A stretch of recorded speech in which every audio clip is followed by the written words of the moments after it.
How do you scale payments infrastructure in such a highly regulated environment while also ensuring security, seamless customer experience and innovation? Quickly gets quite complicated.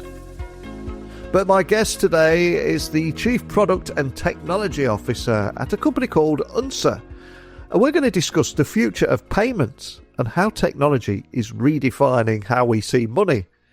And Unzer have been on a remarkable journey, consolidating multiple acquired companies into a unified platform and leading a major cloud transformation that enhanced their scalability, compliance and security. And a quick Google reveals that over 85,000 merchants across Europe are currently relying on its ecosystem. So make no mistake, these guys are at the forefront of unified commerce by offering integrated solutions that somehow blend online and offline payments seamlessly. So in today's episodes, my guest will share his insights into the evolution of cashless payments in Europe, the role of AI in fraud prevention, and why businesses should treat payments as an essential part of the customer experience.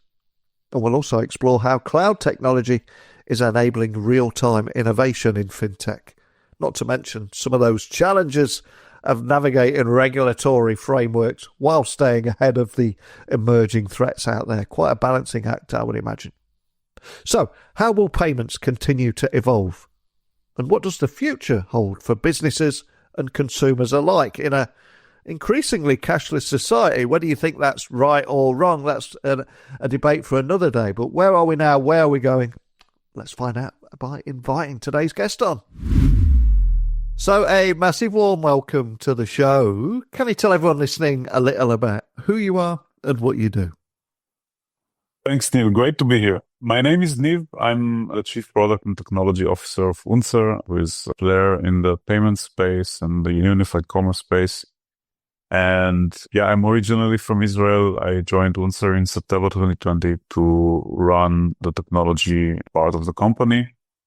And I've been doing that ever since. We are 230 people in tech, doing anything from card acquiring to payment processing, gateways, software solutions for our merchants, and so on. Wow, it's a hugely competitive space, and a space that's very traditional as well. I'm curious, what were the main challenges that you faced at Unzer when you were trying to scale this payments infrastructure in a highly regulated environment as well, I should add? And how did you overcome these obstacles? Because I would imagine it's incredibly challenging, that kind of space. It is, and I think there's two main challenges that you have to deal with, at least from my position. One is, of course, the technical perspective, where we are basically a group of companies that were acquired, and one of the biggest challenges was to transform it into one coherent platform, because previously each of the acquisitions operated independently. And when you operate independently, it leads to redundancies, it leads to fragmented technologies, you have multiple stacks and so on. Imagine it as kind of, you're running an airport and you have a lot of airplanes in the air, and when you want to take care of all of them, you have to land them in the same place. So we pretty much decided that our airport will be a platform called Unzer One, which is a collection of the best element of each platform. All right, so we basically took those platforms and said, okay, we have one platform that does payment gateway really good, one platform that has a really great billing system, another platform had a really nice back office for the merchants, and we basically set about to merge them into our unified platform called Unzer One. And we had some basic concepts in place for that. We wanted it to be fully unified commerce native. We wanted everything out of one gateway and have basically no redundancies. Took about 2 years, and we had the first merchants in December 2022 on the platform. And by doing that, that's what the part where I touched compliance as well. We also did it having compliance in mind, at all times. Of course, I'm the tech guy. I'm not so much deep in the details on the AML and other aspects of compliance. So I'm more focusing on IT compliance. But when we've built it, we had it in mind since the get-go, right? And I think in fintech right now, compliance is very, very, very high on everyone's list, also on ours. It's basically on the top of our priorities together with cybersecurity.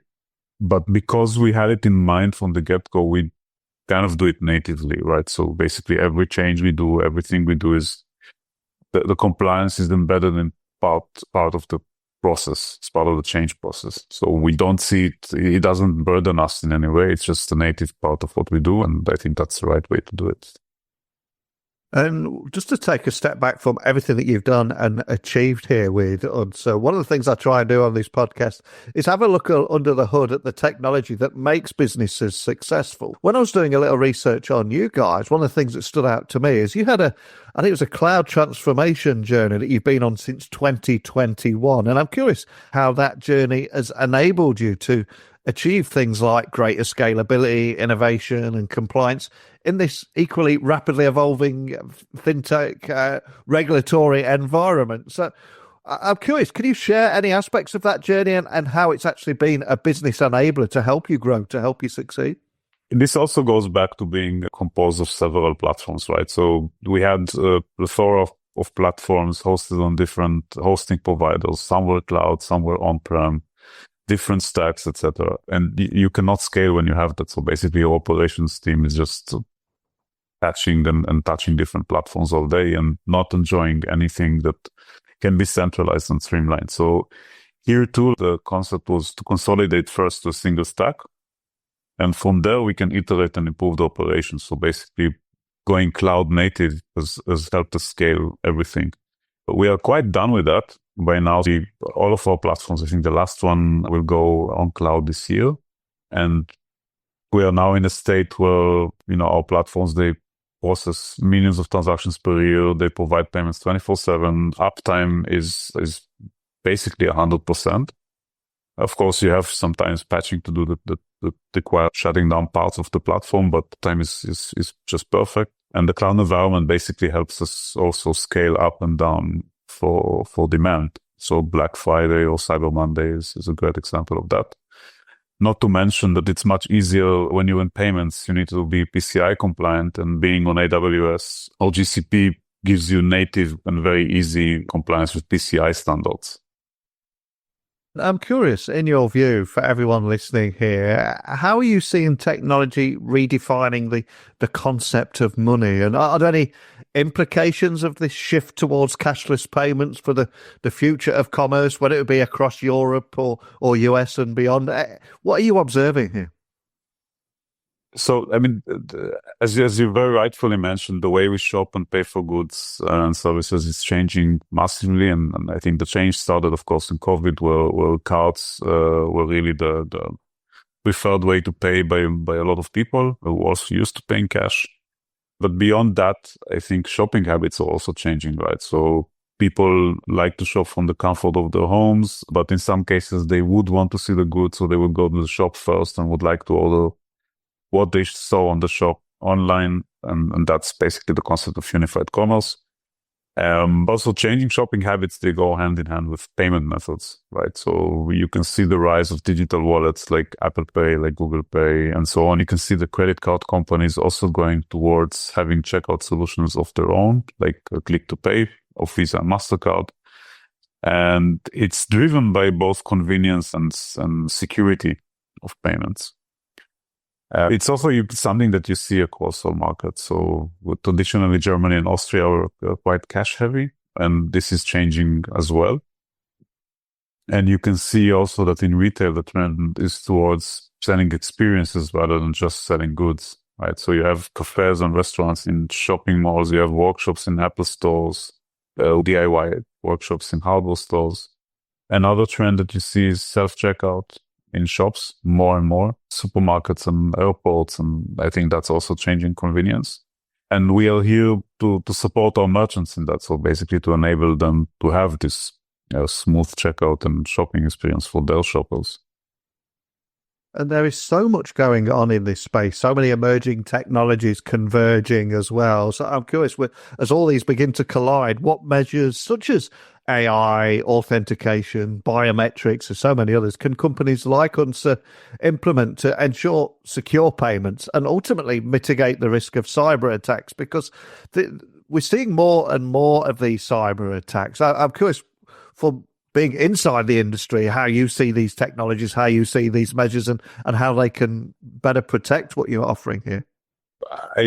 I think, first of all, cybersecurity and prevention of cyber attacks is one of our two top priorities, just next to compliance, right? Because we handle financial data, we handle personal data, and that's why the cybersecurity is also embedded in everything that we do. And I will separate this between, how do you secure the payments of customers and prevent fraud, and versus how do you prevent cyber attacks to the best that you can. So Unzer One is built with cybersecurity in mind. Again, this goes back to the question around cloud transformation. It's much easier to secure yourself when you're on a single hosting technology with a single robust cloud provider than when you are hosted on 10 different hosting providers with 10 different security standards. Being PCI DSS level 1 certified with all the massive requirements that come with it also helps ensure that. So, you can always do better. You can always do more with cybersecurity. We are always trying to keep with the best-in-class standards in market. Where it comes to securing people's payment methods against cyber attacks and making sure that fraud is prevented, a very, very significant movement in the industry now towards AI-based fraud detection systems who use huge data sets. They combine data from multiple sources to try and find patterns and characteristics of transactions that are suspicious. Of course, you always have to balance between the sensitivity of what you do and try not to have too many false positives while keeping the fraudsters out. We do a lot of user behavior monitoring over time to understand what's typical behavior on checkout or what's a typical basket of fraudulent user versus a normal shopper. Stuff like unusual purchase times, unusual locations to purchase from. So if you see the user is shopping from the other side of the continent for very expensive stuff and so on. There's also a strong trend of identity theft where we also depend on our partners to do some prevention, right? So if somebody steals your PayPal account or steals your phone and changes the password, they can pay with your Apple Wallet. That's something that we can try and identify on our own, because then the shopping patterns will probably also be a bit different, but we also depend on how secure are the payment methods themselves. And before you came on the podcast, I was reading that you believe it's important for businesses to actually view payments not just as a transaction process, but also as an essential part of software that enhances the overall customer journey. Can you expand on that for anyone that is unaware of your take on this? I mean, I think a lot of people take the payment part as the trivial part of the journey, but it is the end of the customer journey, at least the first part of the journey, right? So if you went through checking what you want to buy, you did comparison, you found the best product that you want to buy, you put it in the shopping basket, whether it's a physical or an online shopping basket. In the end, if you don't manage to pay, you haven't finished your journey. Or if it took you a long time to pay and you go through a frictious checkout process where you have to provide your birth date or get an SMS and click that link and so on, that makes your shopping journey not so satisfying, right? So imagine how we used to pay with cards. I'm old enough to remember where we had this kind of iron thing that you would put the credit card on a paper and you would like do yeah, if you remember that. That changed into swiping the card, which then changed to tapping the card. And now you just double click on your phone and you pay. No pins, nothing. You just put your face and pay. So how nice is that journey versus the cashier taking the paper and ironing your card, right? That makes you happy as a consumer. Or if you shop online with Apple Pay, if you order Volt or you order on whatever website and you can check out with Apple Pay, you just double click your phone. You don't have to put delivery information. You don't have to type 16 digits of the card. You don't have to flip it and put the CVC. That's a much nicer customer journey than having to go through the full checkout flow. So I think payments is really, really important for the customer journey.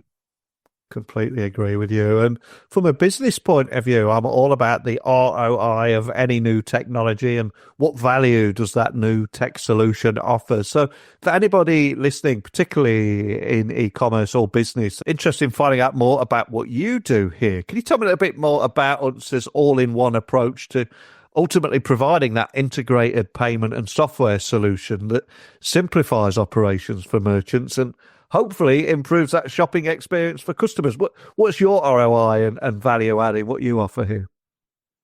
I think our strongest USP is that we offer the full vertical solution on one contract and one invoice. So in the past, if you had a website or a physical shop and you wanted to process payments, you would have to sign with a company that would provide you the terminals. You would have to sign with a company that provides you with credit card processing. You would have to sign up with an online payment provider. If you wanted to offer BNPL, buy now, pay later, you would have had to sign with the buy now, pay later provider. Nowadays, you still have to sign a separate agreement with PayPal. That's something we cannot fix.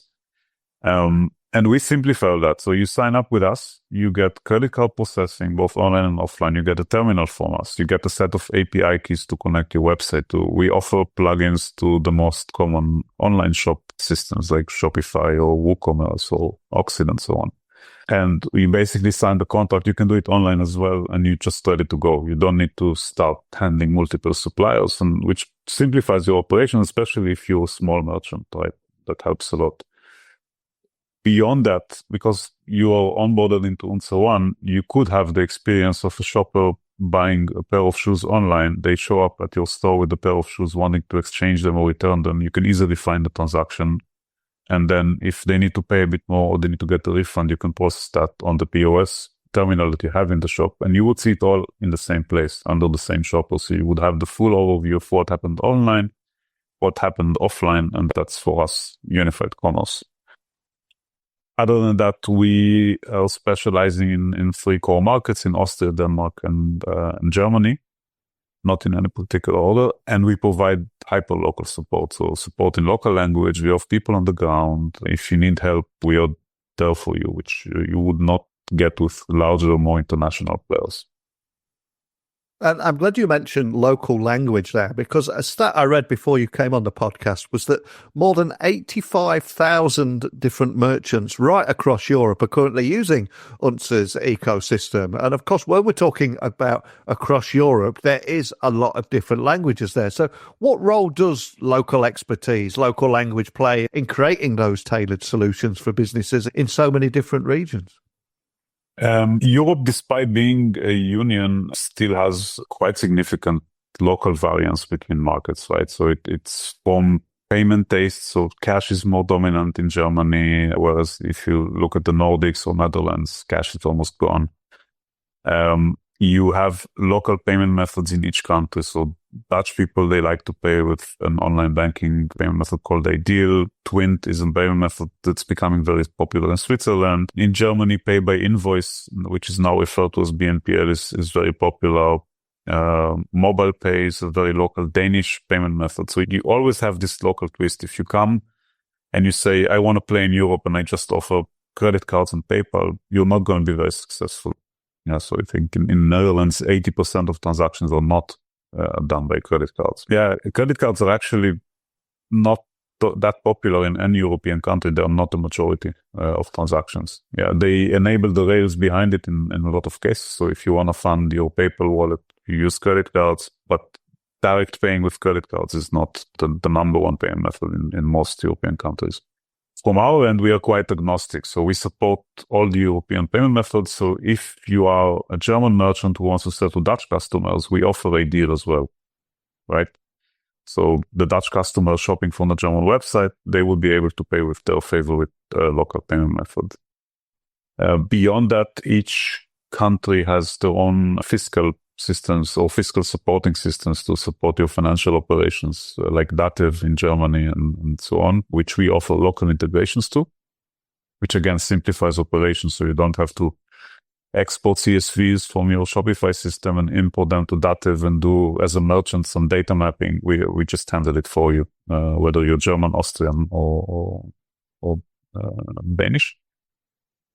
I think it's also a lot about matching the customer preference.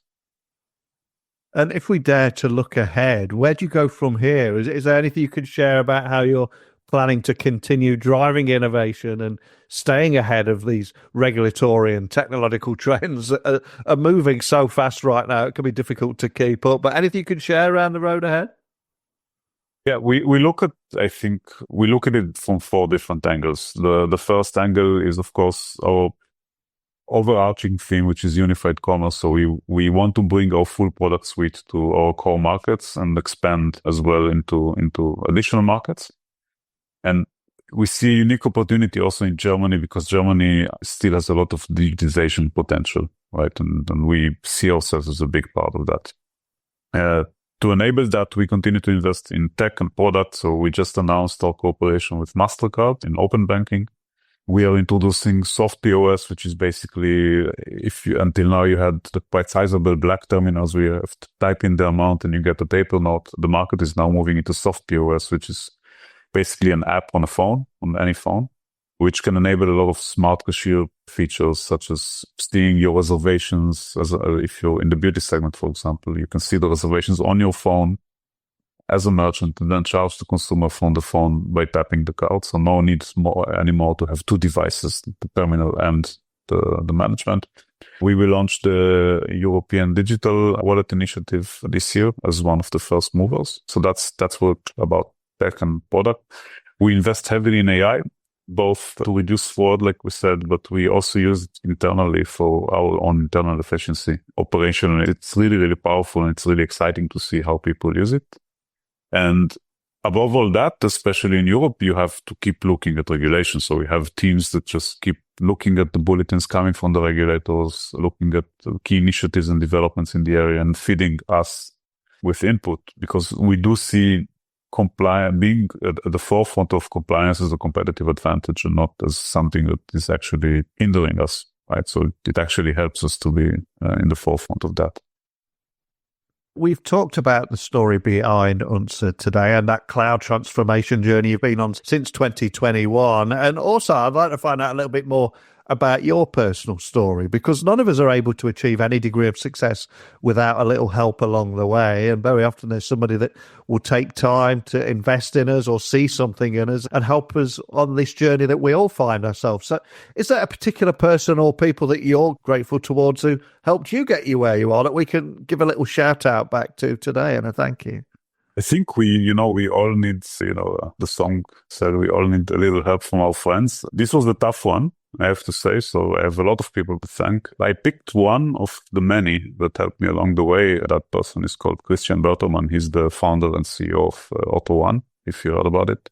Christian is the person who hired me for my first job in Germany to his product team. And I worked with him for a couple of years there. And then he went on to found Auto1. And I was very, very complimented that he picked me to come and lead the product function at Auto1. It was a transformative journey. So I was the first product guy in Auto1, and it became a really, really big company, and also IPO'd later. And basically I owe Christian a huge part of my success. So that's definitely a person that I'm thankful towards. Awesome. And I really hope that Christian gets to hear that, because I think very often we all help each other along the way, and we're very often blissfully unaware on the impact that help and that time can have on someone. So big shout out to Christian there. And for anybody listening wanting to find out more about Unzer and anything we talked about today, maybe even contact you or your team, where would you like to point everyone listening to know? I mean, the first and most immediate source of information is, of course, our website, unzer.com. But all of us, me, my team, and everyone at Unzer are very happy to hear from you also over LinkedIn, of course. I think that's the go-to place these days if you want to get to talk to people on a professional level.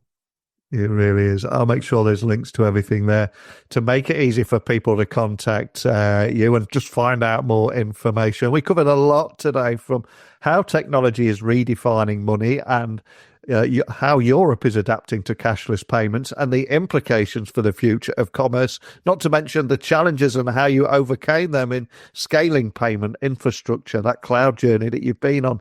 And the big takeaway, as we said in the interview, is why it's so important to view payments as an essential part of the software that enhances the customer journey. I'd love to hear what people listening have thought about today's conversation and their insights too. I invite them to share them too. But more than anything, thank you for starting this conversation today. Thank you so much, Neil, for having me. It was a pleasure. I think it's clear, having listened to today's guests, that the world of payments is undergoing a profound transformation. From cloud-powered scalability to AI-driven fraud prevention, Unzer is not just keeping pace with change, it's also helping shape the future of fintech. And I think his insights into the importance of unified commerce, secure transactions, and localized payment solutions and knowledge, I think collectively they highlight the evolving expectations of both businesses and consumers in this digital world where we all find ourselves. The big question, though, is how prepared is your business in adapting to these shifts? What role will technology play in ensuring that your payments remain not just secure, but also seamless and an integral part of that customer experience? Love to hear your thoughts on the future of payments and commerce, what you're seeing, what you like, what you're a little bit nervous about, and anything in between. Email me, techblogwriter@outlook.com, X, Instagram, LinkedIn, just @NeilCHughes. But don't just hit that follow button. Send me a message, let me know you listen, and I'll get straight back to you. But that's it for today, so please keep your thoughts and insights coming in on how technology is reshaping the way that you or your business interact with money. And I'll be back again tomorrow with another topic that we'll discuss together. So I will speak with you all then. Bye for now.